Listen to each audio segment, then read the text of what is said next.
ពេលវេលាគឺជាទ្រព្យសម្បត្តិដ៏មានតម្លៃបំផុតនៅក្នុងជីវិតលុយបាត់អាចរកមកវិញបានប៉ុន្តែពេលវេលាដែលកន្លងផុតទៅហើយមិនអាចទិញយកមកវិញបានឡើយដូច្នេះបើយើងមានពេលទំនេរកុំប្រញាប់យកពេលទៅចំណាយលើការអូសទូរស័ព្ទរហូតដល់អស់ថ្មតែធម៌ពលជីវិតក៏អស់ទៅតាមថ្មទូរស័ព្ទផងដែរយកពេលនោះមកដាំបន្លែធម្មជាតិវិញប្រសើរជាងព្រោះវាផ្ដល់ទាំងសុខភាពទាំងសេចក្តីរីករាយនិងអាចជួយកាត់បន្ថយការចំណាយប្រចាំថ្ងៃបានថែមទៀតផងការដាំបន្លែមិនមែនជាការងាររបស់កសិករតែប៉ុណ្ណោះទេមនុស្សគ្រប់រូបអាចចាប់ផ្ដើមដាំបានសូម្បីតែមានតែផើងប៉ុន្មានឬក៏កន្លែងតូចមួយនៅមុខផ្ទះក៏អាចដាំបានផងដែរពេលឃើញគ្រាប់ពូជតូចៗលូតលាស់ទៅជាដើមបន្លែបៃតងវាធ្វើឲ្យយើងមានអារម្មណ៍ថាការខិតខំរបស់យើងមិនបានខ្ជះខ្ជាយឡើយការដាំបន្លែធម្មជាតិគឺជាការហាត់ប្រាណបែបស្រាលៗផងដែរពេលស្រោចទឹកដកស្មៅឬរៀបចំដីរាងកាយបានធ្វើចលនាឲ្យខួរក្បាលបានសម្រាកពីភាពតានតឹង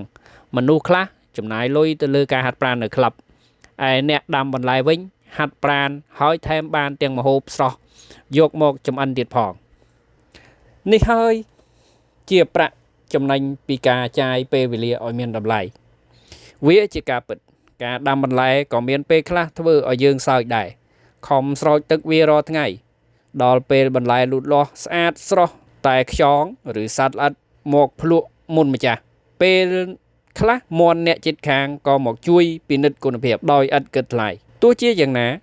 បទពិសោធន៍ទាំងនេះក៏ជាមេរៀនមួយដែលបង្រៀនយើងឲ្យចេះអត់ធ្មត់និងរកវិធីការពារបន្លែឲ្យកាន់តែល្អអ្នកខ្លះនិយាយលេងថាបើដាំបន្លែមិនទាន់សម្បូរទេកុំបារម្ភយើងហោចណាស់ស្មៅដុះបានល្អណាស់ឬបន្លែខ្ញុំលូតលាស់យឺតបន្តិចព្រោះវាកំពុងរៀនអត់ធ្មត់ជាមួយម្ចាស់វា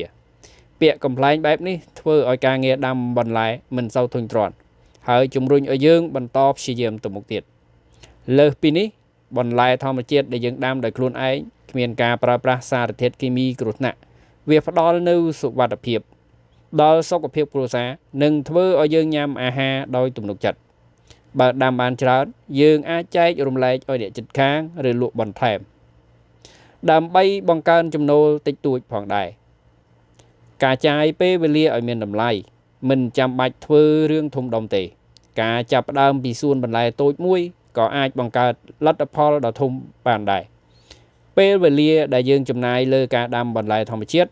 នឹងផ្ដល់មកវិញនូវសេចក្តីល្អក្តីសុខផ្លូវចិត្តបទពិសោធន៍ថ្មីៗនិងភាពរីករាយក្នុងគ្រួសារចូរចងចាំថាពេលវេលាដែលចំណាយលើការដាំបន្លែមិនមែនកំពុងខាតពេលទេប៉ុន្តែកំពុងនាំអនាគតល្អសម្រាប់ខ្លួនឯងនិងគ្រួសារ